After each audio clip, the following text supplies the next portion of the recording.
Welcome back, everybody, to another episode of Comic Shop Talk on the Late Night Chat Network, your first stop for pop culture talk. I'm your host, Niko, and joining with me today, as always, my co-host, Chris. How's it going? Hey, not too bad. How are you?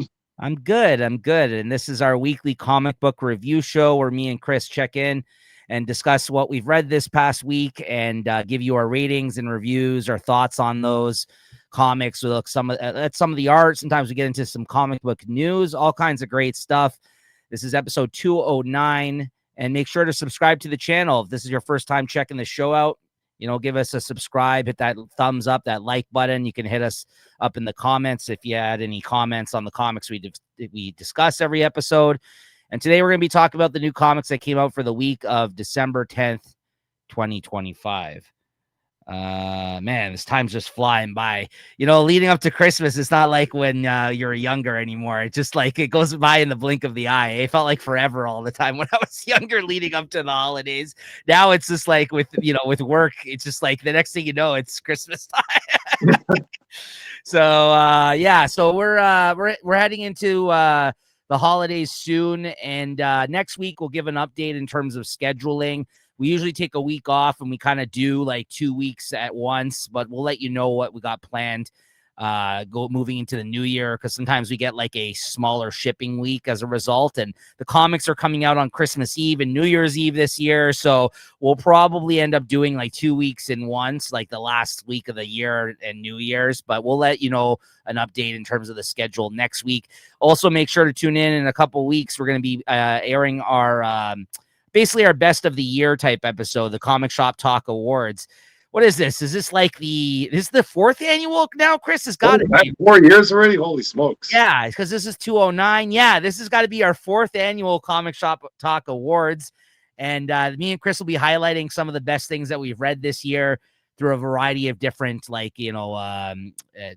awards that we give out, essentially, like best DC book, best Marvel book, this kind of stuff, like different categories. So yeah, make sure to tune into that. That's always a lot of fun, and it kind of gives you a good highlight of like the best things that we read in this year and talked about on the show here. Give you an idea of maybe some things to check out if you've missed out on a lot of those episodes. All right, Chris. Forget the lowlights too. That's that too. We do have a special award for our least favorite book. Well, so you also can learn what to avoid. All right, Chris. That all being said, let's talk comics. Cheers. Comics. Cheers.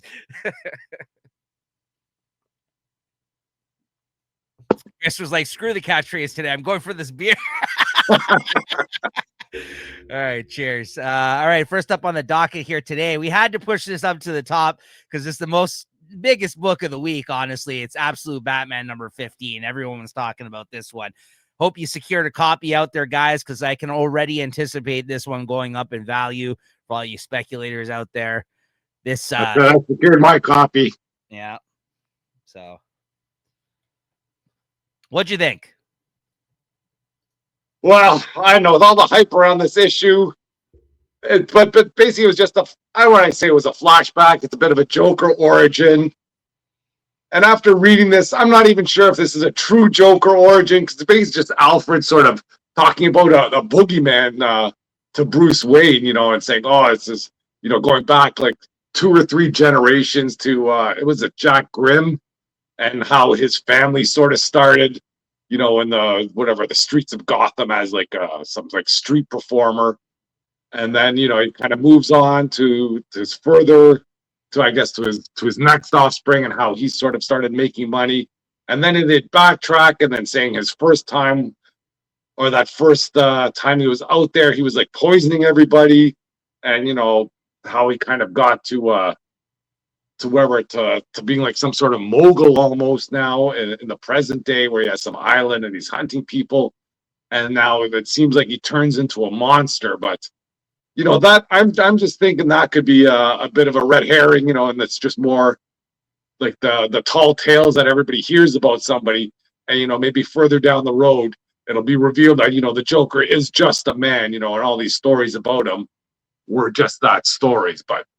But for now, it was an interesting story. But when I compare it to the last issue and sort of the hype that this issue is getting over the last issue, I think the last issue should have been way more hype than this one. That's for sure. Yeah, I agree. I agree with what you're saying, but you know, by the time I was done it though, I still thought it was a pretty solid, well-told story and good issue. And this one had the guest artist Jock on it, who I know not everyone's a fan of. What'd you think of the art? I like Yeah, Jock. I thought the art was fine, and this is a good issue to give Nick Dragotta a break, because I don't think it would kind of highlight his I guess his talents, or kind of what he's been known for in this issue. He would have just been kind of stuck doing all these sort of flashbacks, which isn't his forte. Well, it could be his forte, but I'd rather see him do action scenes where he's breaking the page. Right. Yeah, no, I think it worked for the issue. I think it was good idea to bring Jock in for it. I agree. And I like Jock's stuff. I know he's not everyone's favorite cup of tea. He's worked with Scott Snyder a lot throughout his career on different projects, though. And all the way back to on his Detective Comics run, where he was writing Dick Grayson's Batman, like when he first got his first gig at DC. Jock had drawn that run, which I'm really fond of. So yeah, it was cool to see him on this. Honestly, like what I like about it the most though is, like you said, like that's why I kind of groaned at first. I'm like, oh no, they're gonna give like the Joker an origin. They kind of did, but at the same time, there's so much uncertainty, like you said, Yeah. that I like that. I think that's what the Joker I feel like should be, like, honestly. So like I kind of liked all this myth and legend type stuff that's going on, and you're not really sure. And at the core of it, they're like, is this guy just like a straight up monster? And he's been all these different people throughout history of time. And you see all these like weird imagery type stuff going on throughout the story. And that whole part of the story about him like leaking laughing gas into the back of that alleyway where he kind of had set up there back in the day as part of the circus, and like the way they drugged people and made them think like one thing about them. And like, I liked all that kind of stuff that he was talking about in this, Gordon. And by the end of it, he's like, why'd you go and do that, you stupid idiot? Like, you gave him like, this guy, like he just dealt with this other huge ordeal, and now you kind of tell him and work him up over this. And he's like, yeah, you know how he is. Like, this isn't good. Like, you're kind of exposing the horrors of the world now, and he's not ready for this. So I liked it a lot, actually. By the end of it, you're right. At first glance, I was like, yeah, this is fine, and it was hyped up quite a bit. But I thought it was pretty solid by the end of the issue. I was like, yeah, you know what? I'm excited. And what I like about it too is that they're going to move on with the next issue and have the Wonder Woman crossover, and Dragotta's coming back for that. I like how they're not just like, okay, we're all in on this story now. They gave us this story, which was long overdue, and now they're moving on to another thing, and then maybe they'll move back to this. Like, I like how they're pacing the series now. That first, whatever, a year or so, almost a full year, we weren't really sure what was going on with the pacing of the series, right? Then it's kind of, it's gone crazy this last several issues, this series now. So I'm along for the ride still. It's good stuff. What'd you give this, Chris? Yeah, it's still a good comic. I'll give it a 4. Also, so are we led to believe here at the end that he showed up back up to Gotham and he actually has like a Batcave, the Joker? It seems like. Yeah, like that's what it seemed like. It seems like the Joker's now, he's like the Bruce Wayne millionaire, and he's got all the tricks and gadgets. So we'll see how that plays out. I'll also give this a 4 out of 5. It was a good issue. But yes, overhyped for sure. Yeah, I want to see him kind of get down to business, Looking forward to the crossover. That'll be good. Yeah. Next up, we got Aquaman 12, which is a DCKO tie-in, I guess, between regular title tie-ins and the DC the 2 character versus one-shot issues they're putting out. There's kind of like a reading order every week. It looks like about 2 of those are going to come out every week while the series is going on. What'd you think of this, Chris? Yeah, this one kind of flew under the radar for me. I just saw it the last minute and gave it a quick read. And I thought it was great. This if there aren't any Aquaman fans, which I'm not really an Aquaman fan, but I've heard a lot of I tried to get into this a while back with this, was it Jeremy Adams or something that's writing this? Heard a lot of good things about him. This artist here, was it, I don't know, Wells or something? No, John Timms. Really good. John Timms, that's it. It seems to follow maybe like a bit of a Dan Mora-esque type of art. So it kind of maintains continuity, I guess, with everything that's going on here. And as for the story itself, we have Hawkman versus Aquaman. When I was first reading this, I go, oh, this might not be so much of a battle for. I thought this would be in Hawkman's favor, honestly. And man alive, do they freaking flex some Aquaman muscle here? And he whoops Hawkman quite handily and quite easily. And I thought it was a great story. Yeah, agreed. The John Tim's art looks great. I thought this was a good, fun fight issue. Yeah, Aquaman had that great moment where he's basically like, if we're going to compare it to the mutants, he's like Omega level mutant type of power now, it seems like, in his run. Yeah. At least that's what I got from this. There's this whole scene where Hawkman's like, yeah, there's no water here. And he's like, there's always water. And he pulls the water up out of the ground. Like, he's like, that this is the reason why this ground is made, essentially, is from the water. And he's able to seep it out of the earth. It's pretty crazy. And also what I liked about this is it proved me wrong in the sense that I thought that it was going to be stupid, and along all of the titles, we were going to get the one round, one guy, one round, the other guy. Yeah, that's I was surprised that it was like a clean right 2-0 win. I thought, okay, we're gonna get a few pages, whatever. Hawkman turns into the god, and he'll get his W here, and then we'll get the final fight. It reminds me, I don't know if you remember in WWE, they used to do the 3-fall matches for a while, just so they could have the match. One match would end, then they go to commercial, and then they'd have the 2 at the end. That didn't last very long because it's kind of baloney, but this one worked here. I thought it was good. Yeah, and then we kind of get this part of the story with Darkseid. Now that he's inside Booster Gold, he's fighting this other guy. Outside of the main storyline, it seems like they're kind of. Yeah, I'm not really sure what's going on in these interludes. Yeah, I'm not sure who that is that's attacking Darkseid, but at least it's only a page or two, so I just kind of read it and just roll with it. Yeah, but yeah, I thought Hawkman was going to put up a better fight, but he got his ass whooped, man. So yeah, that was pretty interesting. What'd you give this, Chris? I give this I almost want to give this 4.25. That was surprisingly good. Yeah, you know what? I'll also give it a 4 out of 5. Yeah, it was solid. Between the art and the story, this was fun. Yep. I had a good time with this. And it had more of a serious tone to it. Yeah, I'm surprised. Which I appreciate, but I don't demand. Yeah, I'm surprised I kind of gave this the same rating as Absolute Batman this week, but that's where we're at. I mean, it was a solid issue. Fun stuff. Next up, we got DCKO Wonder Woman versus Lobo #1, which is, if you guys are reading both of these this week, Aquaman does come first, and then it's this one because of the events that are happening between outside of the fights, essentially. Yeah, got my copy here.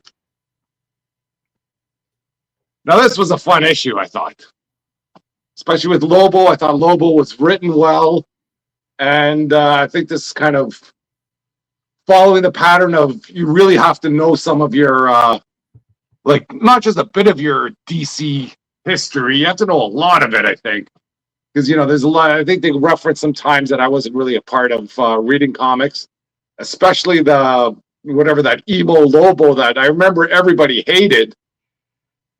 But I don't know when he was written as emo Lobo if he still had the same sort of attitude that he has now. Because this emo Lobo still had his the main day or the present day attitude or the old school attitude. So I thought that was kind of funny. Yeah. And just the fighting here, the first fight was decent. I think the third battle got a little bit crazy with everything that was going on. But I'm here for all of that stuff. Like the car jujitsu, the shin kicking, or the shin kicking, and there's a whole bunch of the chest boxing and all these crazy little fights there that I had going on. And I thought this was just a fun issue. Yeah, I also thought this was fun. Maybe not as good as the Aquaman issue, in my opinion, if I had to compare the two fights. I think they're definitely different tones. Like that tone of Aquaman was a lot more serious. Yeah. And this one, it wasn't. It was just a fun bang 'em up issue, which I think DC's or this KO fight seems to be pushed as. At least that's one of the themes they got going for it. Yeah, I definitely did groan when I saw Emo Lobo show up. And then of course they made it like what in the New 52 type joke where they're like, because that was what the era that he was from, when they were really just trying out a bunch of random shit during that period of time. A lot of it didn't work. What a bad idea though. You know But what? it's fun to see it out here, kind of them making fun of themselves about it. And again, they're kind of sticking to that whole thing where in the second round, it seems like they can kind of pull from different versions of themselves from continuity, which I think is a super fun idea. And you're right. Thankfully, he had the same voice of the main man here in this fight, because otherwise I would have been way more upset at this scene that he showed up, because at first I did groan. I'm like, oh man, what the hell, this version again? Because the other version just 10 times better. That version sucked. I was happy to forget about that. But when he showed up, and like you said, he's cracking jokes and being himself, I thought it worked out pretty well and gave him the upper hand in the fight there for a moment. But I mean, this was fun. And then in the third round, they basically just did a bunch of challenges against one another, because they're basically both like eternal warrior type people, where they're like, neither of us are going to actually take each other out here, like die. So like, we're just going to figure out a way how to determine this fight. So yeah, absolutely. This is a fun event so far, these tie-ins. I am having a good time with it. Yeah, I like the way Lobo was written here, and the way his banter seemed to be on point. It wasn't overdone. It wasn't underdone. It's been a long time since kind of just seemed like, where somebody's not trying to go over the top with what he's saying, and it wasn't overdone. So I enjoyed this. I enjoyed seeing Lobo again. What'd you give this? I'll give this a 4. I'm going to go 3.75, only because I thought the Aquaman one was better, and I gave that a 4. So, but still pretty solid. I had a good time. These were fun books. All right. And then we're getting into the last of these mini series, the X-Men Revelation ones here that we got on this go round. I think next week's the last week for them. This is Sinister 6, number 3. Yeah, this is a pile. Like, I don't even know why they wrote this one. What the big reveal here? What, that Venom was Polaris? Yeah. And that's, whatever Havoc's kid is, he's been sort of behind the glass there because they don't want to give him the X-mutant virus. And it's been battling whatever the Sinister Six versus, I guess, some of Revelation's choristers, and they freaking wiped the floor with them. And, Havoc has to, sacrifice himself for I don't know what reason. And then he lets Venom go. And then it turns out Venom is Polaris. Like, why do they have to trap Venom like he was a freaking wild animal this whole time? And then it turns out it's Polaris. Like, what the heck does that even mean? This whole team they put together, this Black Cat, she was just the worst depiction of Black Cat. You can put this Black Cat and emo Lobo together, and they sell a comic there that nobody's gonna buy. Yeah, but yeah, not so good. Yeah, at this point, I was like, you know what? I read the first two. I might as well join on this. I was hoping that this one was going to be, the answer to the dark X-Men type of vibe that, we don't have anymore in these series. And unfortunately, or Hellions for that matter. Yeah, doesn't everybody get wiped out in this comic too? All the whole team pretty much dies, right? I believe so. Yeah, a lot of them get taken out. Here's the thing, like a lot of these miniseries are really petering out by the third issue to the point where like they seem pointless, and it's hard. They're all the same. Like everybody's dying in all these issues. Like if this was the only issue where people were dying in the series, then okay, maybe that might be more of an impact. But when everybody's dying in all of these freaking miniseries, whatever these 3-issue series, get out of here. Yeah, I mean, it's they're failing to kind of go, to be just fun little 3-issue miniseries, like where we know that these stories aren't going to matter, yet they make you feel like they should matter, and then by the end they basically let you down. Like they were like, what was the point of this? So a lot of these have been petering out. I mean, the first issues have you questioning what's the point. And these third issues are just nothing. Yeah. The point is nothing. What'd you give this? Yeah, it's like a 3.25. 3 even. Yeah, I was gonna say 3. I'm looking at the other ones too, though. I'm just like, yeah, I think they're all around. All right, here we go. So 3 out of 5. Iron and Frost, number 3, Chris. Yeah. Like they're taking these great characters and just freaking destroying them. Like what happened in this one? There's there's a piece of Tony Stark still in this Iron King, and then what?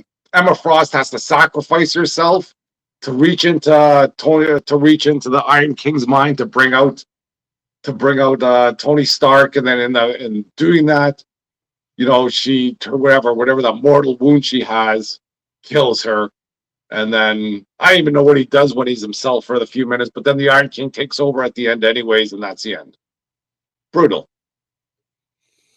Yeah, and what exactly happens at the end there? I'm a little even unclear of what happened. So, like, Tony, like, basically left an AI version of himself inserted within, like, the like, I don't know, like, behind, like, a wall or something. He says that basically he's able to talk to Emma in here when his, like, gold, like, evil self here is, like, attacking them.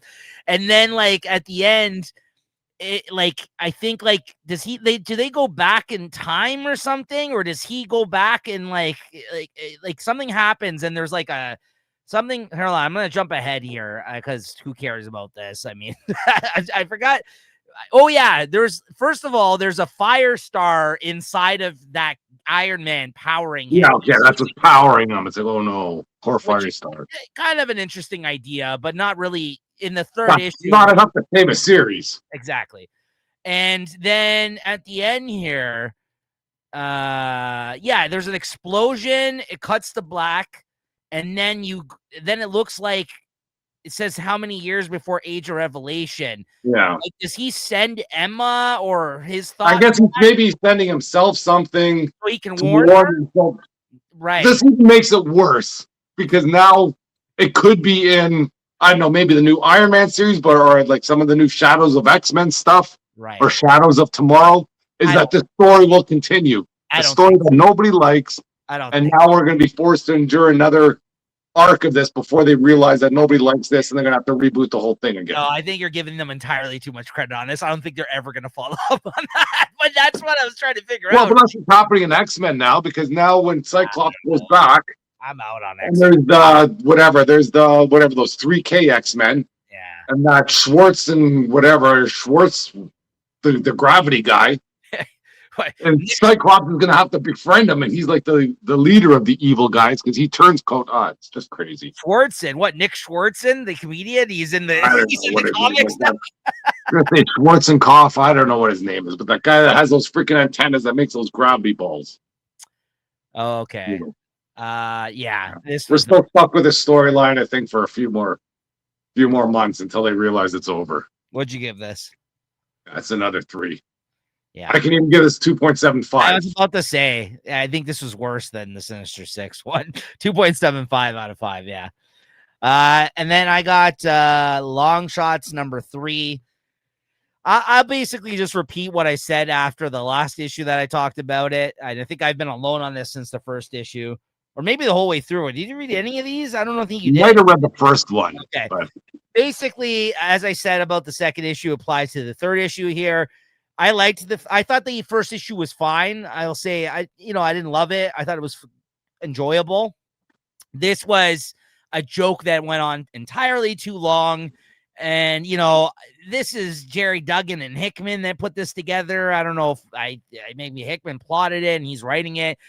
Despite all that in the art team, I'm really disappointed that these names are on this comic, because this was just like one of those things where it could have been one issue. This could have been a one shot that happened during this period. This is just a joke that went on entirely too long within the Mojo verse.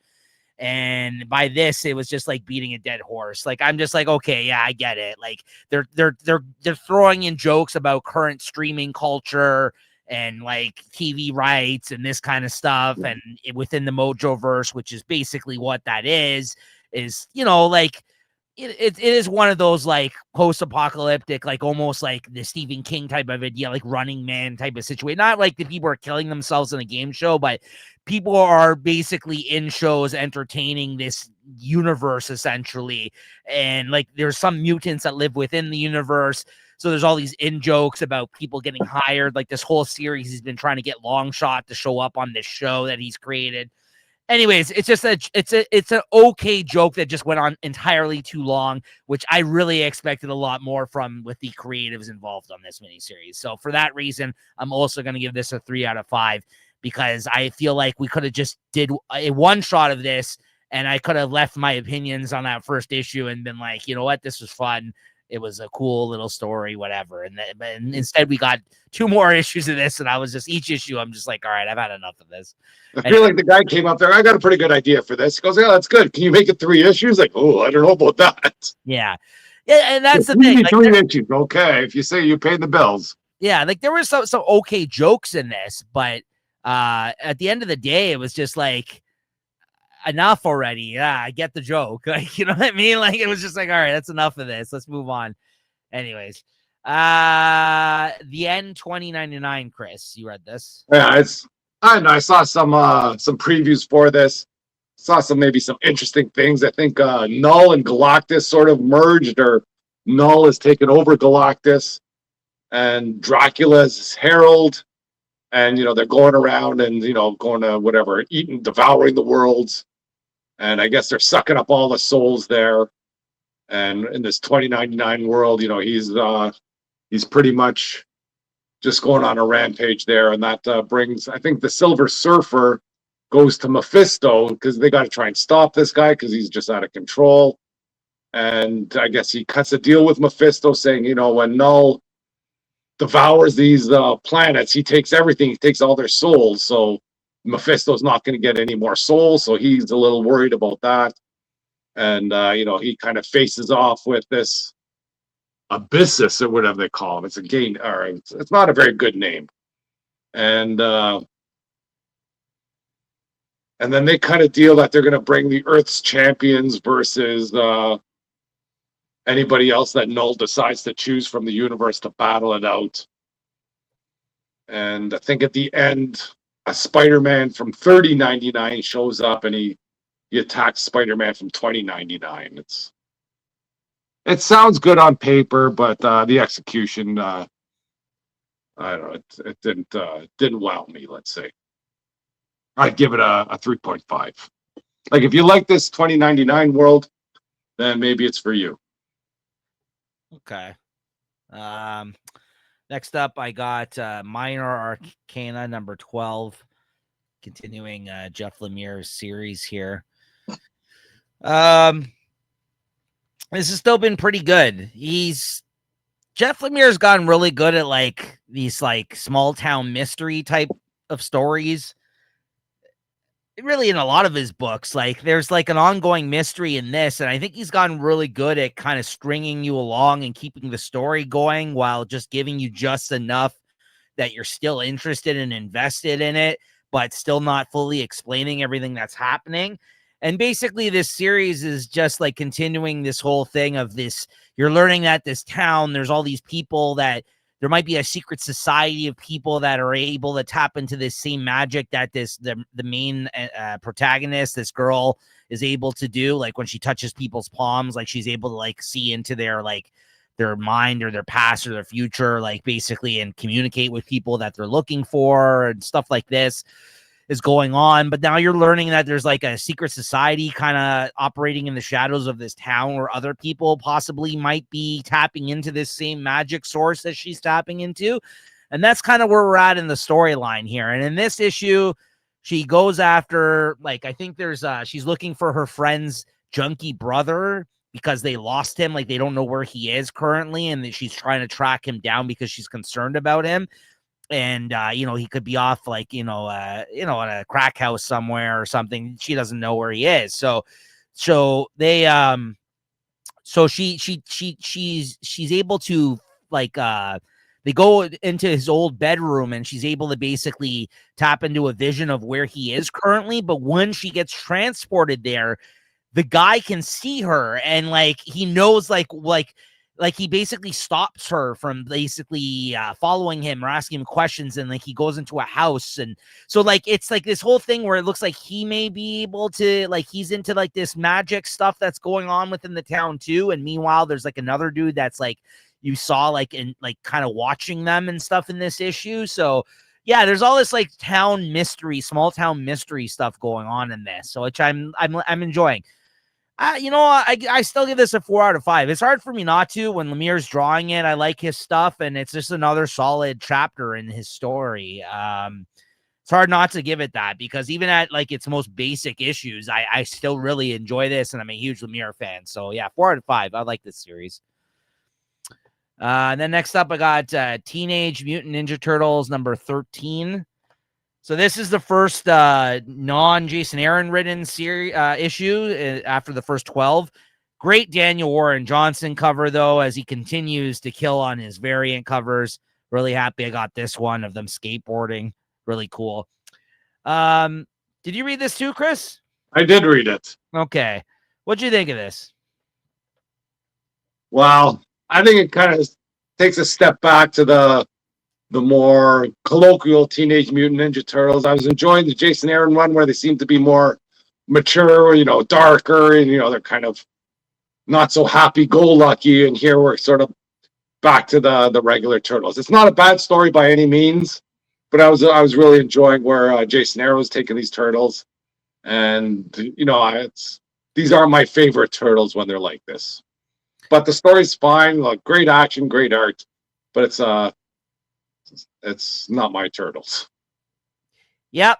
Yeah, I think you said it, man. Yeah, I mean, I wouldn't say that these aren't my Turtles necessarily, but already I feel like it seems like it's gotten more basic and less interesting already. But it's hard to hate on it also at the same time completely, because like you said, Freddie Williams Jr. is drawing this. I really like his art. I've seen his art on the Turtles Batman crossovers that he did with James Tynion. I think he's a really good artist. Gene Luen Yang is a fine writer. He's taken over now, but it just felt like it's a much more back to the basics type of story, though. I feel that it leans too much into they're arguing in between each other, too much into the pizza, too much cowabunga and stuff like that. Yeah. I mean, and I guess the most interesting thing you could argue for this so far is that Splinter came back to life at the end of the last issue, and you find out in this issue that he's parading around as this Ujigami guy or something like that. He's like he transforms into that guy or something. Yeah, so like there's a whole scene in this where they're trying to pursue him because he ends up killing some of their enemies. Like there's like a new gang that's kind of rising up in this already.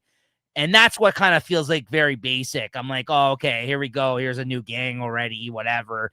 And I'd much rather explore what's going on with him. Like that was, if there's anything that is going to make me come back, it's I kind of want to know what's going on with that part of the story. But otherwise, it's just basic Ninja Turtle fare, honestly. And like you said, it reminds you of maybe why things that you kind of got tired of the Turtles, or maybe the animated series Turtles vibe, essentially, right?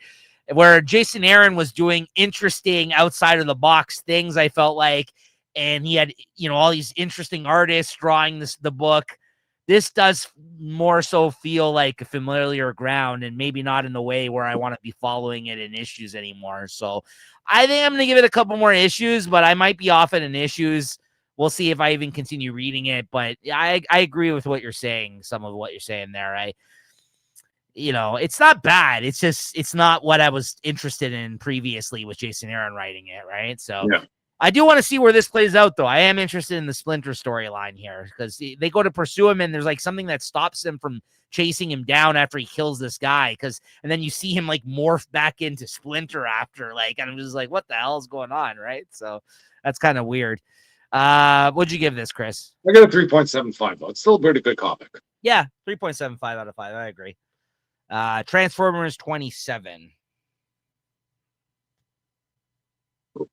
I think I just got the A cover here.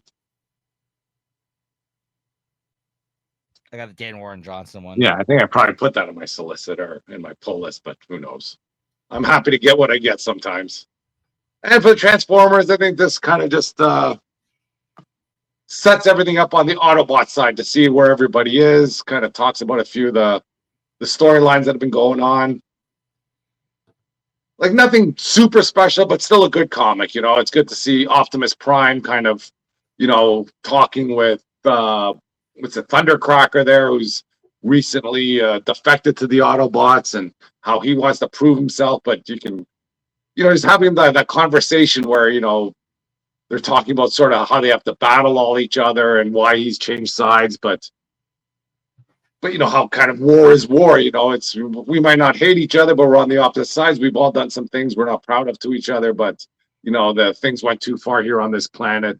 And you know, it kind of Optimus Prime on why he's, you know, he's so gung ho on saving Earth, and you know, it's just some of the layers of why they're fighting, and how even some Autobots are concerned that Optimus Prime cares more about this world versus his own Autobots and what's going on in Cybertron. So it's kind of just touches base in all the things. It was great to see, you know, Optimus Prime get sort of revived, so he's not kind of walking around like a broken whatever semi truck anymore. So that's it's all good to see. It was good stuff all around. I don't think anything crazy happened this issue, but you know, it was still a good read, and it's a good story I'm following. Yeah, Kirkman is building up his storylines and his characters, and he obviously has a good knowledge of all these people, and he's really expanding like on the cast of Transformers. They're reviving everybody in this. There's even talk about reviving Bumblebee at the start of this, hopefully at some point, like he's mentioned again for the first time. I had somebody ask me about this series a little while ago, and they're like, "Oh, my kid's obsessed with Bumblebee. Is he in this book?" I'm like, "No, not at all," because he's like obsessed with him from the movies, but like he hasn't been a character really in this because he's been out of commission this whole time, right? So it's kind of interesting that he brought him up here in this issue. I thought.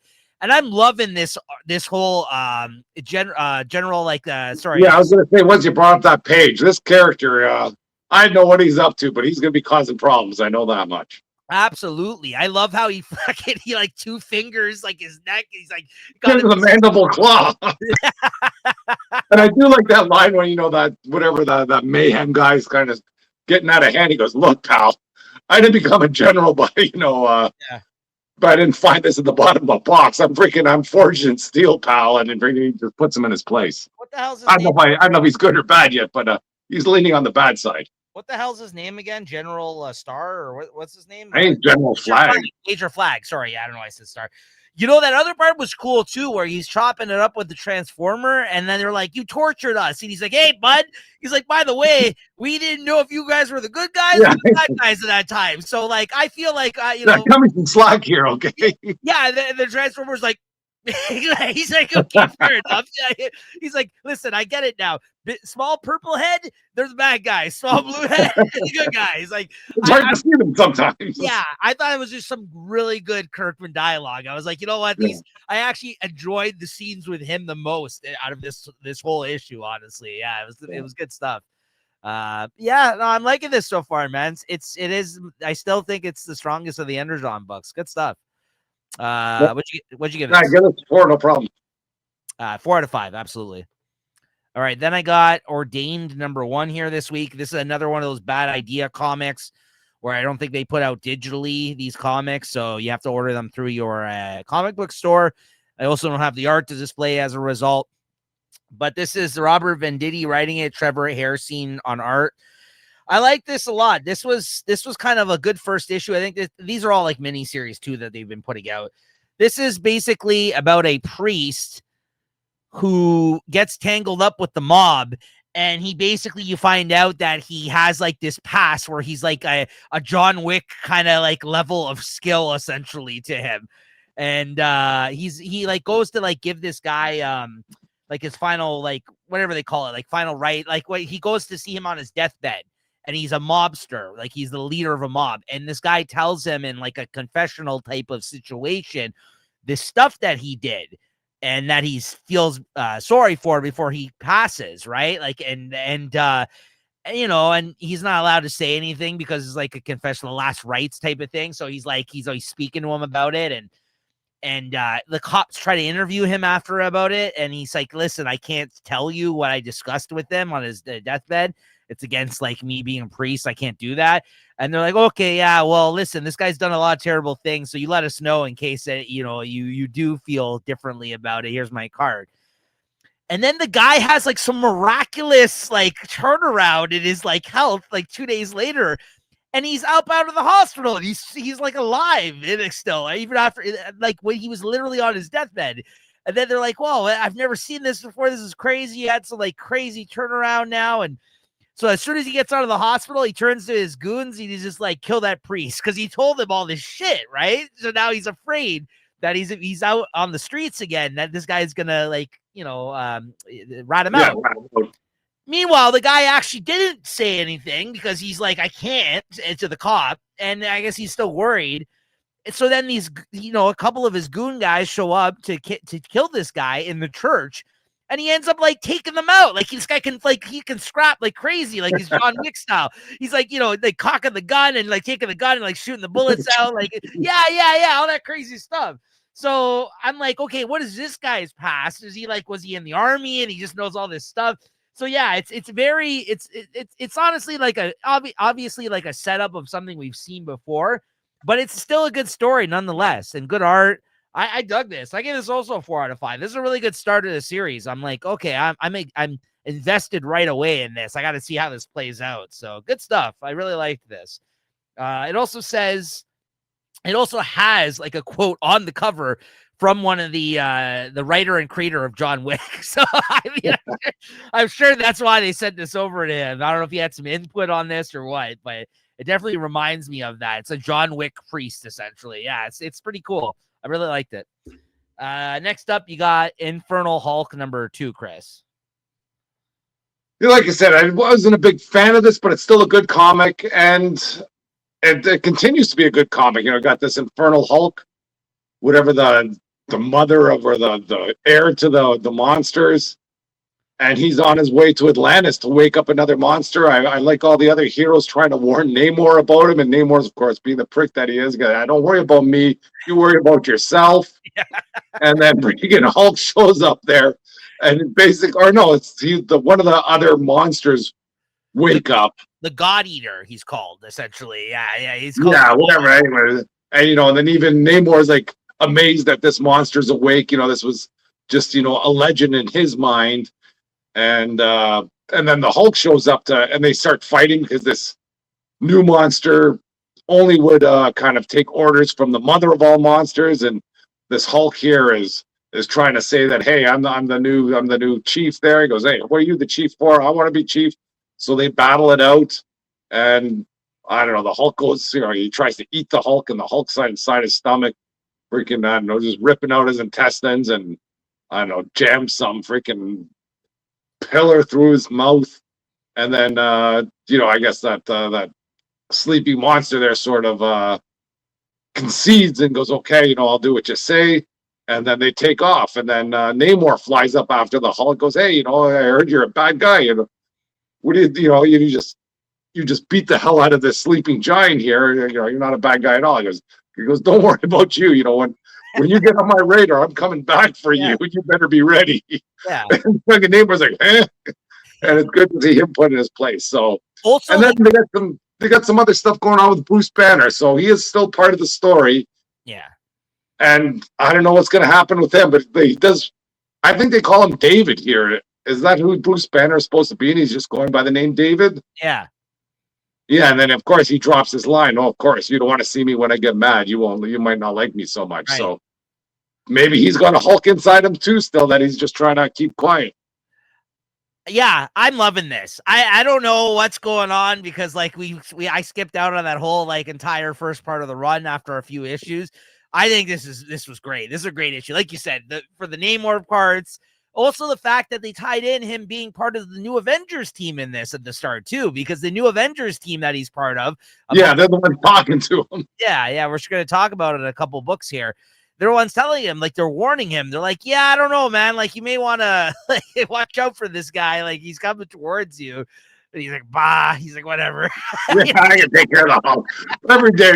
Last year he's a hero. Now he's my enemy. Come on, whatever. And I mean, what more can we say about the Nick Klein art? It's fantastic. The art's great. I'm loving this new start. And then the last couple of pages are by Kevin Walker, but most of it's all by Nick Klein. And I like Kevin Walker too. But yeah, that the banner parts and like the outside of the fantastical crazy stuff that's been going on with the Hulk is with Kevin Walker on art. I dug this a lot. I thought it was a great issue. I'm really liking the start of this new series that he's doing actually. And what's his name? Daniel Ward Johnson. Philip Kennedy Johnson just signed an exclusive with Marvel, I heard, actually. Ooh, wow. So this is just more to come, apparently. Like I think it just made the news recently, this past week or two ago, they announced it. And he says he has big plans for this. He has big plans on other things, too, which I guess they haven't announced yet. And it's the first exclusive that they've had in a while. Like a lot of people stopped signing exclusives with them. And I know Philip Kennedy Johnson has been doing a lot of work over at DC in more recent years, except this Hulk book. But now he's signed over there. So I guess we'll see. I don't know. I think maybe with this DC sale, there might be some writers that have been sitting on the fence or some artists that might have been sitting on the fence, kind of working both sides. Yeah. They might see the writing on the wall for DC if Netflix or Paramount buy this. They might not be putting too much effort or too much concern into DC Comics and, kind of flush them down. Who knows? I saw a post circulating just the other day, which for some people, I guess, was a hot take, but I had to agree with them. Rob Liefeld said that they are at an all-time low, Marvel Comics. He's like, Avengers suck. Yeah. No, I agree with what he said. He's like, Avengers sucks. I don't think Spider-Man's bad, but he's like, Spider-Man sucks. Or like, what the hell? He said another book too, which we completely. Well, it's all of them. X-Men sucks. X-Men. He said, he's like, but the pillars aren't doing great. What he said, we've literally said on this show before. Like we've said it many times. How like I hate that I'm not reading these flagship like characters books, or we're reading them and we're saying that they're bad, like that, like constantly. Like it's. I agreed with what he said, actually. I was just like, other than Spider-Man, I was like, X-Men. He said X-Men, Avengers, and Spider-Man are like an all-time. Although I think he said it's the worst it's ever been. I don't agree that's the worst it's ever been, Marvel, but it is not great, certain titles right now. Yeah. I agree. The ones he called out, I agreed with, essentially. These aren't great at the moment. X-Men, the whole line kind of sucks right now. So, anyways, what'd you give this? I'll give this a 4 too. I thought it was a good one. Yeah, I really like this. 4 out of 5. Next up, Marvel Knights Punisher number 3. Yeah, I think I mixed up. I did read this, but I'm getting mixed up with the Marvel, whatever, the Punisher Red Band, I guess it is. But this one was okay. I think the Punisher gets deprogrammed here, or they rescue the Punisher, the guy that the U.S. government sends in there. He sort of meets up with, what's her name, the cook, and she's like somebody in the Mexican government. So I don't know. We'll see what's going on. I don't know how long this series runs, but it looks like Punisher has been deprogrammed and he might be out for blood. And I kind of like the way, while he was in letting that L-zombie drug kind of get out of his system. A few times there, it looks like he was ready to pounce and then he just passes out. It's a good story. I'm not sure if this has been redone before or this kind of pulls from other stories, but I'm enjoying this one. I thought this was the best issue of the miniseries so far. I also think this was the best, the best looking that Dan Panosian's gotten a chance to kind of, flex with his art here on this series. I really liked a lot of the pages that he did in this one specifically. And I really like the story and some of the dialogue going on here, the way this is all playing out. And the agent here was like the agent that's also like from the Marvel Knights era. That is the guy who was the handler for Black Panther, who's also currently in the Marvel Knights Black Panther series that they're kind of that like his son, this character is basically the new white Black Panther in that Marvel Knights series. So I like almost like the Phil Coulson of the world to come. Yeah, that's what he is. That's who he is. Yeah. So I like that. I like that there's some connectivity like within them referencing this Marvel Knights line that was back from the 2000s. between these new miniseries that they've been putting out. And I also really like this as a Punisher story. I mean, like, yeah, I don't think that there's been like the zombie aspect done before. There's been other things like this done with the Punisher, Frankencastle, like Rick Remender, where he's like a Frankenstein's monster at some point. But I dig this. I think this is a solid story, and it's that much better because Dan Panosian's drawing it. I thought this was really good. I'm looking forward to the conclusion of this miniseries. I still think Red Band maybe is, with that most recent issues, probably my favorite of the ones that's been coming out, but this is close behind, honestly. I quite like they're both decent comics. It's not like one's like a groaner or anything. I just wish we could put them both out at the same time. Yeah. Yeah, it's true. A whole week of Punisher. Well, we got 3 miniseries going on currently at the time of this recording, right? And ongoing confirmed for the new year. So yeah, good stuff. What'd you give this? I get 3.75. You know what? I got to give it a 4 too. I liked this a lot this week. A lot of 4s here this week. A lot of decent comics. New Avengers number 7, Chris. This one's another under the radar. If this comic I would be buying, I should be buying this one. Yeah. I think the art's great. I like the story going on with Winter Soldier and Natasha. You know, I guess there's a big story of whether, I think she's a clone or not. I kind of like these clones now seem to be more on their own or more like not so much controlled, let's say. Because when we first saw them, and like they just seemed like, zombie clones that just were out there doing what they do. But, you have the Tony Stark clone. He's trying to figure things out. You have the Black Panther clone. He just wants to live his life and, kind of be rich and all that. And, that Guru Strange, he seems like a pervert. But it's growing on me. I think these characters are starting to flesh out. I think the team is starting to gel a little bit. You get some stuff with Clea, why she's still there. I like the stuff between whatever X-23 or whatever Wolverine and Bucky Barnes, when they're trying to figure out what's going on.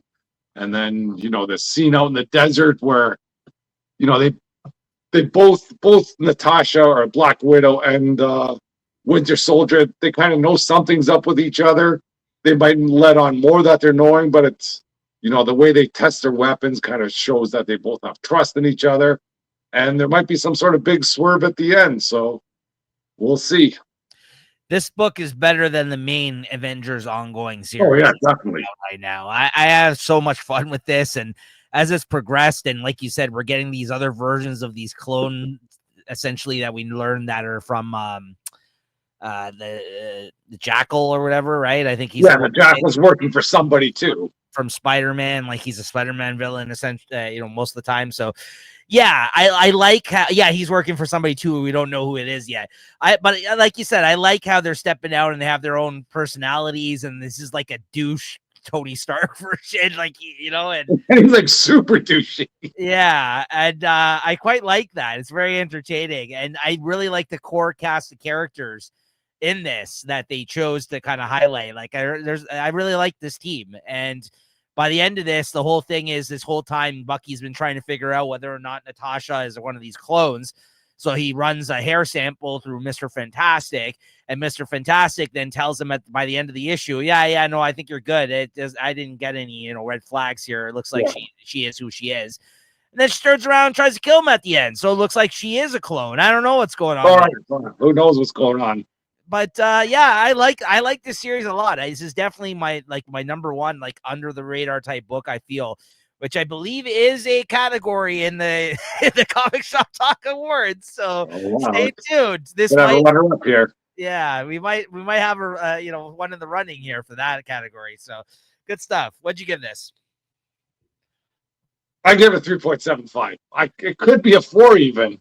I might go 4 or 5. I like this book. I think I'm gonna give it a 4. It's good look at it. It's good stuff in there. Spider-Man and Wolverine number 8. Carrie Andrews is carrying this comic. The story's starting to pick up a little bit. And I think they're just letting Carrie Andrews flex his muscle here. Whatever world he's in, they bring in some of these Revengers, and it's like, a mishmash of like She-Hulk and Psylocke. There's a whole bunch of characters come at the end. And like I say, the story is growing on me. but this art had to be sold all the way through, and I'll be sad to see this go. I wasn't able to get this copy, and I don't think I'll be able to find one, unfortunately, because I think this one has been a hot seller as well. I still haven't got my last issue, number 7, because they reordered it for me because it didn't come in the week I ordered it. Hasn't shown them back up yet, so I don't know. We might both be looking for a copy out there. I don't know. We might have a full series between us then. Yeah. I'll trade you my 7 for your 8. No, that's yours. Is not the Carrie Andrews draw. Hey, easy now. Yeah. I agree with everything you said there. I mean, the art is definitely carrying this, but this is a fun story, and I like that. There's all these weird versions, again, alternate versions of these Avenger characters in this, and that's always fun to see. I know it's overdone these days with all these multiversal type of storylines, but that plus matched up with like the fun 90s kind of vibe of the story. Yeah, here I want to see him draw all these characters. You know, it's not you got freaking some guy drawing stick figures like, oh, this is She-Hulk. Yeah, it's like, no, I got somebody, like forget a top tier artist, doing whatever he wants. Yeah, can't complain about that one bit. Listen, Carrie Andrews is definitely going to be in the running, I think, for these awards in terms of the art that he put out this year. I love this stuff. I just think he's got such a great kinetic energy, 90s style to what he's got going on in this series. And this is a man that's got many different styles that he's kind of done throughout his career. But I think this is my favorite period of his art. He's really tapped into something interesting here that he's doing. And the 90s is still alive in the best way here, I feel like, with what he's bringing out here. This art, like, look at this, great pages. Yeah. So what'd you give this? Yeah, showing those pages, you're tempting me for a 4, but I'll give it a 3.75. And it's still a weak story, but still great art. Yeah, I agree with you. It is creeping up on a 4, though. If anything, it would get it because of the art. But yeah, I think the story, it's a fine story. But yeah, 3.75. Ultimate Wolverine number 12. Oof. I wish my copy. I don't have one. Fuck! What an issue for me to miss. Now things seem to be kicking in high gear. I thought things were in high gear before when the Republic sort of destroyed his opposition team, and now this is Wolverine sort of picking up the pieces. He's sitting in the Sentinel. He's just kind of thinking, oh, this is the way life goes. Every time I kind of think I got something going, everybody crashes it and takes it away. And he's taking the fight to them. And boy, does he ever take the fight to them. He rides that Sentinel basically right into the Kremlin base. And I don't know how he picks the window, but he picks the right window to jump through, and he smashes into there. And, you get some of the directors inside there kind of as they're deciding what to do with the Phoenix entity. I forget what they call her in there. And I think they're planning on basically just killing her and trying to dissect her for parts or whatever. And he interrupts their plan, and he just goes freaking ham on these people inside there. And then the one director that's, is kind of pleading for her life, she takes Wolverine basically right down to the Phoenix, and he sort of, unhooks her from whatever evil cerebral they got hooked up to. And then, of course, Magic and Colossus show up, and they're ready to throw down. I just wish you could have seen more of this throughout the series. I think what is this, issue 12? We should have had a confrontation between them maybe earlier, where they kind of whoop his ass and, that gets him to join the opposition. But either way, it was good to see them sort of throw down, like Colossus and Wolverine fighting. I don't think you can get better than that. Even though it's just a few panels, I'd rather see a whole lot more.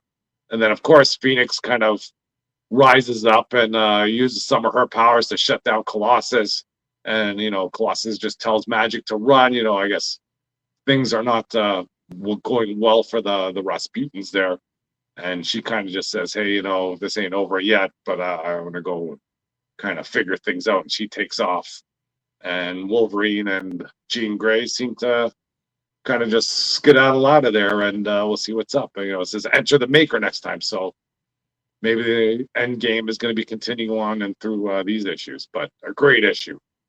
Yeah, agreed. Really good. And this story really stands on its own outside of the other events that are happening in the Ultimate Universe, same as Spider-Man has been basically. And I think if you were worried about not like reading all the events of things that are happening within this universe, you could have just read this title and been fine, honestly. So I think when it's all said and done, this is definitely going to be one of, outside of Ultimate Spider-Man, it's probably my second favorite of the Ultimate books. It's really good. So what'd you give this? I'm going to give this 4.25. I'll go 4 out of 5 on this one. Another solid book this week. Next up, Ultimate Spider-Man number 23. Yeah, hey, I think you got my copy there, right? I do. Nice. Yeah, don't worry, guys. Yeah, I got the variant Z cover there. The sketch cover by me. I put some stick figures on it. Well, of course, this is coming to an end, so freaking shit's got to go down, and shit is going down. So, freaking, I guess where Otto reveals to Mary Jane and Peter his plan to send Richard, their son with the Venom suit, down to Wilson Fisk, as and they basically just flip out there, and he's like so nonchalant about this. He's like, "Oh, kids will do what kids will do." It's like, you just sent this kid to the freaking to infiltrate the crime lord of the cities of this big city there to try and to beat it, whatever, go steal whatever they need to steal. He goes, "Oh, and he may have brought the Black Cat." So that sends Spider-Man out there. And it's good to see Spider-Man finally fight, with something on the line. He's not out there just, testing out his skills on some thugs. He's there to throw down and throw down hard. And I thought it was a great fight between, I think it was Spider-Man and Mr. Negative. He was fighting both of them at the same time, wasn't he?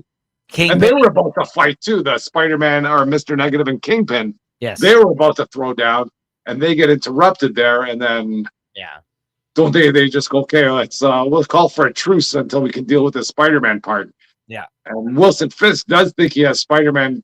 That's one thing I don't get. You don't freaking strangle him while he's still alive and just throw him to the side and say, "Okay, let's go." And he's like, "Oh," he shakes himself up. You're like, "Let's go." What do you mean going? I'm just getting started. But, I fall for that trope all the time. It's great stuff. Yeah. Like you said, we know this is wrapping up next issue. This was a bit of an oversized issue. It was a little bit more page count on this one, a higher price point. This had both artists on it, Chichetto and Messina, who basically have both been trading off as the artists during this series. And that's the only thing that sucks about endings. This was still a solid, good issue, but we're at the point in the storyline where we need to wrap things up. And so there's no more revelations. There's no more discoveries to be had. The story isn't like, you know what I mean? This is where we now need to deal with this, with the wrap up and the story that we've created and everything that we've set up throughout the whole run, which there's nothing wrong with that. And I think they are going to stick the landing. This was a solid issue. But it's just like this was always one of those series where it had us guessing what was going to happen throughout the whole run. Yeah. So in a way, I don't want to say I was undersold by this issue, but I just love this series so much. I'm going to be real sad to see this go, right? We're going to, as we round out the end of the new year with this wrap up. And, listen, this is definitely going to be in the running once again for a second year in the row for the Comic Shop Talk Awards. This is just a great series. And I'm kind of glad that Hickman is ending it on his terms, despite what Marvel's planning outside of this. I do. And, listen, this is the best I think Hickman's been in years, in the sense that I could never tell you that Hickman wrote this throughout the whole run, because I feel like he's kind of this whole second phase of Marvel that he's had over the last couple of years has been very strange. It's been very different than Hickman's first time around at Marvel. He kind of went off and did the creator own stuff, and then he came back and he had specific, ideas and plans as being this architect guy for setting things up. But this is kind of like the one series where it seemed like they just let him cook. They're like, "Okay, Hickman, here." Yeah, I don't want him to be an architect. I just want him to be the chef, okay? Just cook some stuff up and I want to eat it. And I've been eating this all freaking time.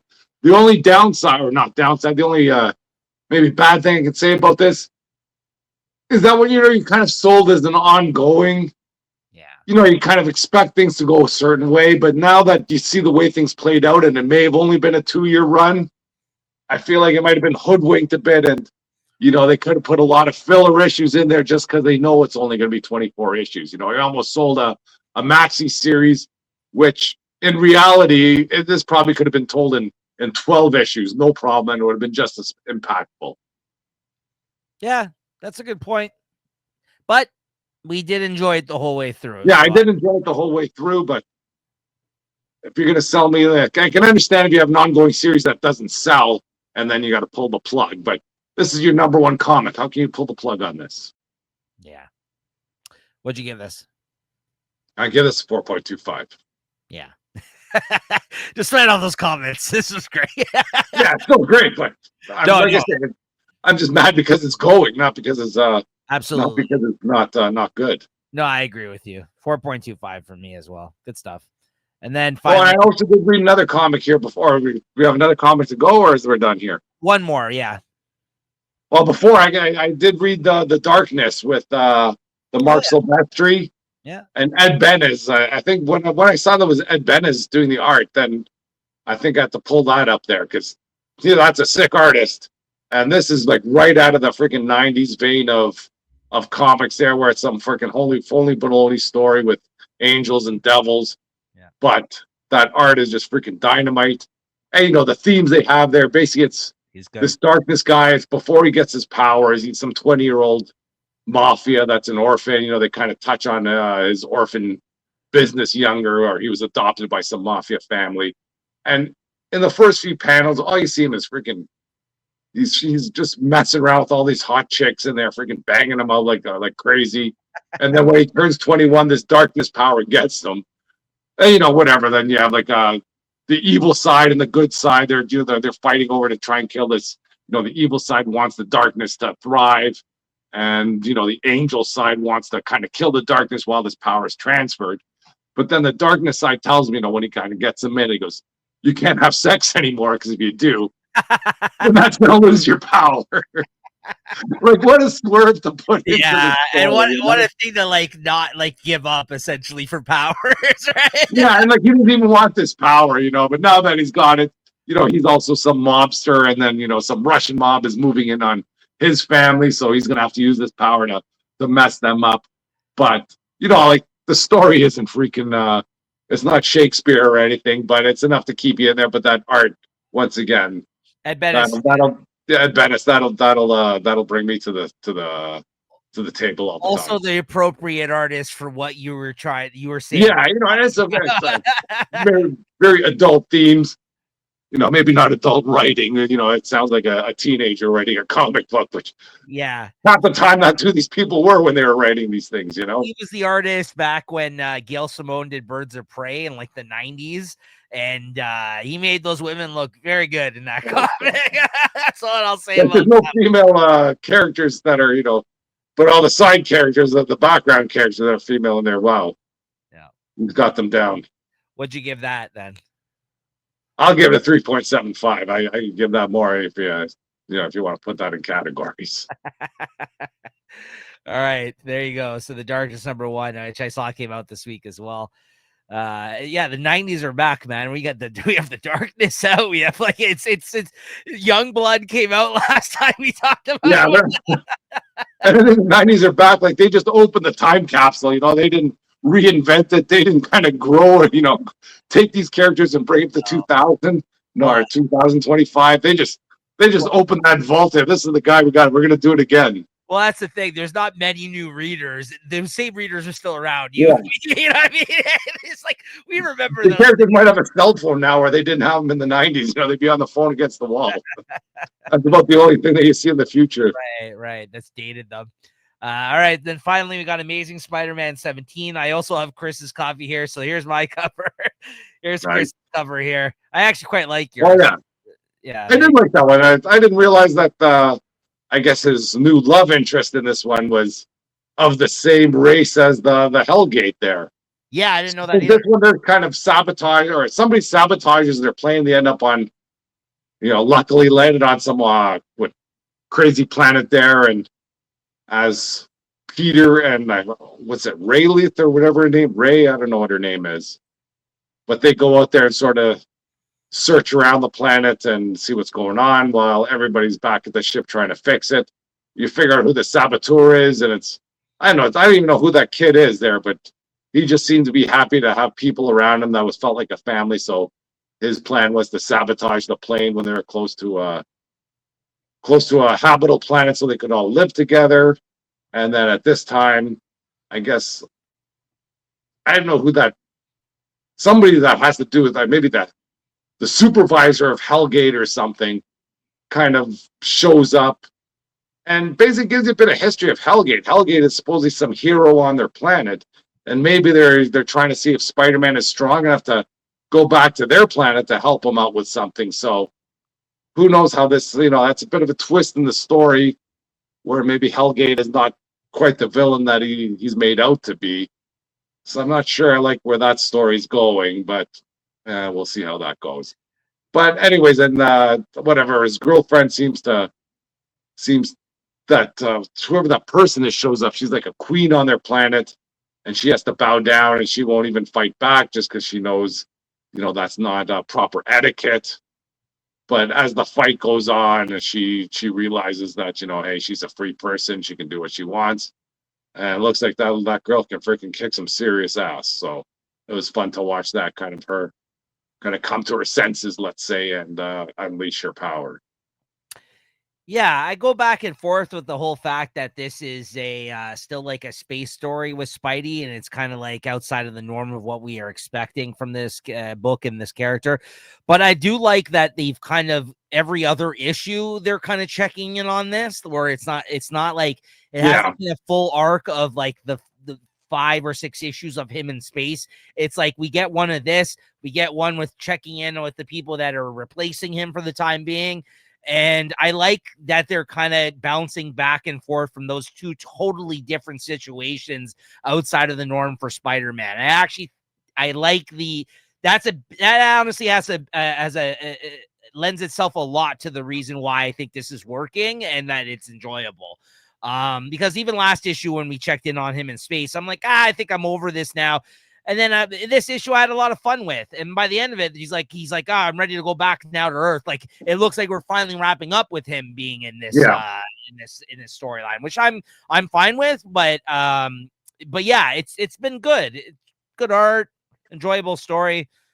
Yeah, as much as like it's working against what we like the norms of what we expect from this, and like me and Chris talked about this last episode, it was a very interesting conversation where I'm like, I don't really like Doctor Strange in the Thor world, like where they're kind of going out of their way to be so different in some of these titles to what you think of these characters or the stories you expect from them, where sometimes it works and sometimes it doesn't. I think this has been more on the side of like this has been more interesting than it hasn't been, in my opinion. So, it took a bit of time to get there, though. I'll say that.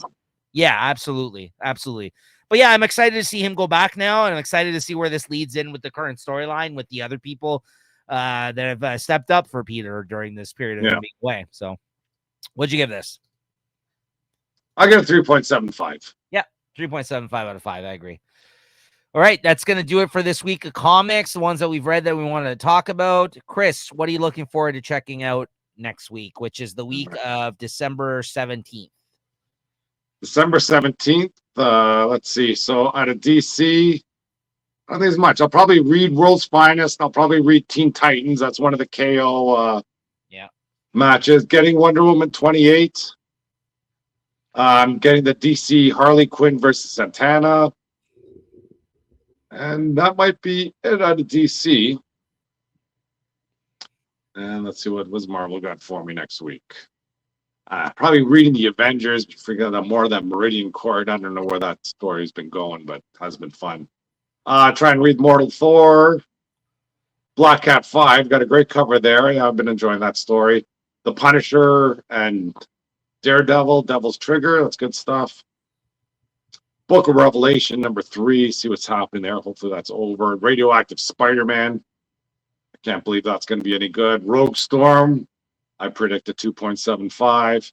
Last Wolverine, I've been enjoying that. So yeah, I want to say I'm looking forward to it, but I don't mind reading that. Omega Kids has been good too. I like that one. That's coming out. Pardon me?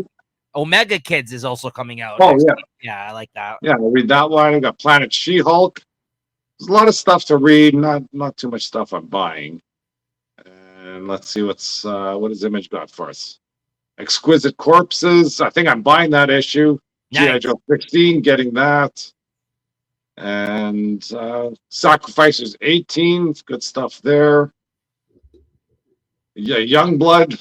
What's happening there? Got to go with my boy Rob. Russell Heist. I didn't think I picked it up because I did pre-order that. Yeah, I mean, I'll let it. It's not on my list, but I'm definitely going to read that, see what it's about. I'm probably going to miss out on a good comic there, and I'm buying like freaking some garbage.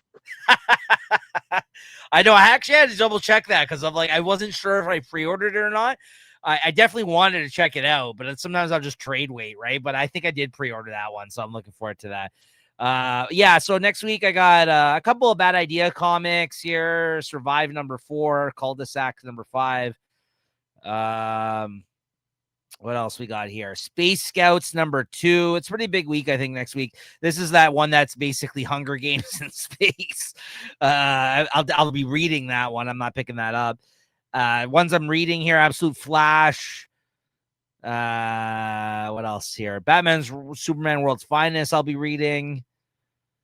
I'm picking up DCKO Harley Quinn versus Zatanna. I'm interested to see what the covers are for that. There's some good artists on Who's the artist for that one? Like the interior art? I don't know. It's not going to be an artist where I think it's like, let me see here. Oh, it's Mirka and Dolfo. Actually, that's a good artist. Yeah, actually, that's good. It's been a long time since we've seen a decent artist on Harley Quinn. I'll say that much. What else they got here? Let's see. Superman, the Kryptonite Spectrum. The last issue of that comes out next week. I'll be reading that. Titans 30, because you said it's a KO tie-in. I'll be reading that. Wonder Woman 28. I'll be reading that. I think I dropped that now. Yeah. Have to be on a chopping block. See how this new writer goes. Harley Quinn and Elvira, #3. I'll be picking that up. What else we got here? IDW. Teenage Mutant Ninja Turtle Journeys. I'll probably be reading that. I think I dropped it in issues, though. Exquisite Corpses, I'll be picking that up. G.I. Joe 16, I'll be picking that up. That might be it for Image. Sacrificers 18, sorry, I'll be picking that up as well. Wrestle Heist, I believe I'm also pre-ordered on that. Youngblood, I might join you, Chris. I might join you. It's worth the conversation. What else we got going here? I think that's it for Image. Aliens versus Captain America, I might read. We'll see. I did like the first issue. Avengers 33, I guess. Black Cat 5, definitely going to be checking that out. I'm picking that up, actually. Daredevil, Punisher, Devil's Trigger #2. We'll be picking that up. It's a big week. And then, yeah, all the Revelation books, probably reading. I think this was the best week, I think, of ones that we like. Last Wolverine, Omega Kids. Planet She-Hulk was good. I'll definitely read that. Rogue Storm, I think that's all you, buddy. Thor #5, I'll read. And then X-Men Book of Revelation #3, I'm also picking up. Yeah, that's the end of this whole. I know there's like a prologue, like, or whatever, like a wrap-up issue, of course, at the end. Whatever, yeah, Omega issue. Another reason to sell another book. Yeah, but this is essentially the last before that. Yeah, I think that's about it. Yeah, decent sized week, some good stuff there though. So yeah, look forward to that. All right, Chris, your favorite book of the week? We got a few in there. Definitely Ultimate Wolverine. Definitely Ultimate Spider-Man. I could see even the Absolute Batman just because of the hype of the comic. Yeah. But much as I hate to say, I'm gonna have to say Absolute Spider-Man. I just love that throwdown between Kingpin and Spider-Man. You don't see him fight very often. Ultimate Spider. You said Ultimate Spider-Man. Yeah, Ultimate Spider-Man. All right, I'll put up your coffee. There you go. It's my coffee, but yeah, there you go. Ultimate Spider-Man 23. You know what? That's definitely in the running, as well as Absolute Batman, as you mentioned. I think even though I rated Ultimate Spider-Man maybe a bit higher than this, because I think I went along with your 4.25 on it, and it was a good, solid issue. I got to tell you, I'm just looking over the list of comics that we talked about here. The most interesting comic to me this week, because it's really surprising me, and if we're talking about a fun, interesting story that's developing along with fantastic art, I think I got to go with fucking Infernal Hulk #2, man. I'm really digging Right? this. Didn't you take Infernal Hulk #1 or no? No, it was in the running. You gave it a high rating though. Yes, I know that. yes. I'm digging this. That's why I think I have to give it to it this week, because last time it was in the running and I was so taken aback by it. I'm like, maybe this was just like a one-off or whatever. I'm still liking it. So yeah, I got to get it. They're cooking something there. Yeah. And I think there might be, I'm hoping there's a good payoff, because I'm not liking the Hulk character, being a freaking evil person, but it's not him though. It's like, I know, but whoever Hulk is, the body of the Hulk. Right.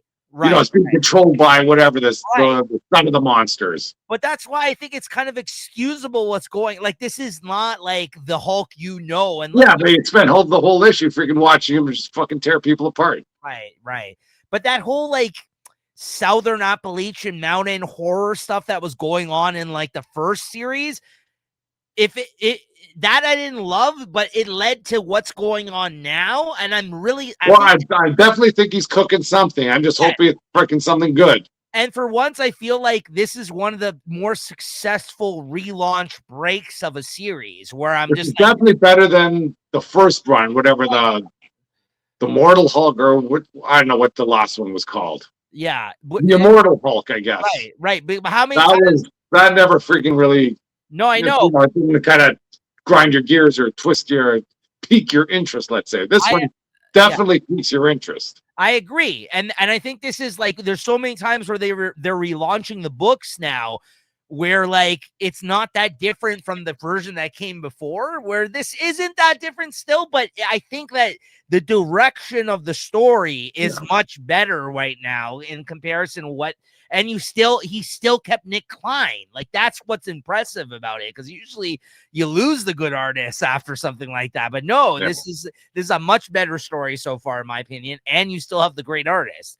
So I think that's what's kind of winning me over, where we dropped the book before and I kept seeing Nick Klein on the covers of those issues. I'm like, fuck, I wish I was reading this right now. You just want to have those covers. Well, maybe now you got the chance. I maybe might have to jump in on this. Yeah, it's been really good. So yeah, Infernal Hulk #2. It's come as a surprise to me. I'm surprised that I'm liking it as much as I am. So I got to give it the edge this week over Ultimate Spider. Ultimate Spider-Man is definitely my second runner-up, though. I mean, Ultimate Wolverine was great this week, too. It's a good week. It was a decent week. It was good. It's good stuff. So yeah, there you go, guys. That's another week of Comic Shop Talk in the books. Make sure to check us out weekly here. Make sure to like and subscribe. And we'll catch you here next week for episode 210. And we're getting closer to the holiday season. Like I said, make sure to tune in. Next week, we'll be giving our announcement in terms of scheduling going into the holiday season, what we're doing. I just noticed, Chris, it is a 5-week month with New Year's Eve being that 5th week. So, yeah, I think definitely we're going to be skipping a week of the regular show, guys, because that means that 5th week is going to be a small week. So you can catch us back here in the new year. But like I mentioned, the Comic Shop Talk Awards episode will be out in between that gap of Christmas and New Year's. And that'll be a really fun episode. And we always get to talk about some of our favorite and not so favorite things that came out this year. So stay tuned for that. All right, everybody. Thanks, Chris, as always. And we'll see you guys next time. Later, everyone. All right. Cheers. Cheers.